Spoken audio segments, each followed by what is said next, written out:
सीलहा की बात है, राज्य चंद्रक की, जहाँ की यह राज्य पूरी रियासत का साहित्य था। यहाँ के राजा विक्रम सिंह के नीति से चलता था। यह युवा और समृद्धि को सम्मानित करता था। किंतु यह कहानी सीमित तब के लिए नहीं थी, जब तक एक बिधी रात का आविर्भाव नहीं हो गया। किसी रात के चौथ में एक काला पहाड़ी के नीचे दिखाई दी। उसकी चमक और चमकीला जैसे मोतिया किसी विशेष के बाहर की चीख गाए हुए थे। उस पहाड़ी पर दिखते ही राजा सिंह के चेहरे की यादें घबरा गईं। किसी संभव से बचने के लिए राजा ने एक योजना की मदद ली, जिसे पता चला कि यह पहाड़ी विदेश के एक दूसरी पार बहुत पुरानी रात के पुरातन की यादगार है। राजा ने तीखी का आश्चर्य दिया और पहाड़ी के राजा को बुलाने निकले।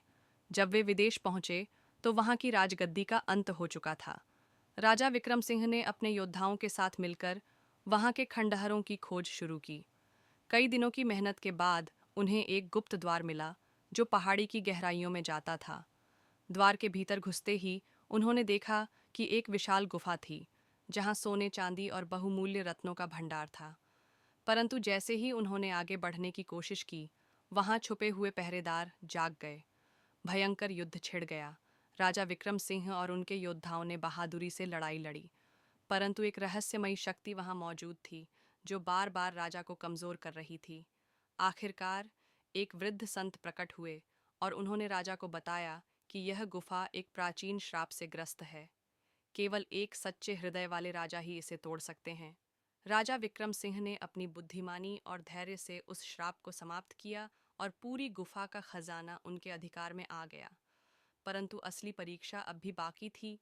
क्या वह इस खजाने को अपने राज्य के भले के लिए उपयोग करेंगे या किसी स्वार्थ में फंस जाएंगे? राजा विक्रम सिंह ने अपने राज्य और प्रजा की भलाई के लिए इस खजाने का उपयोग करने का निर्णय लिया।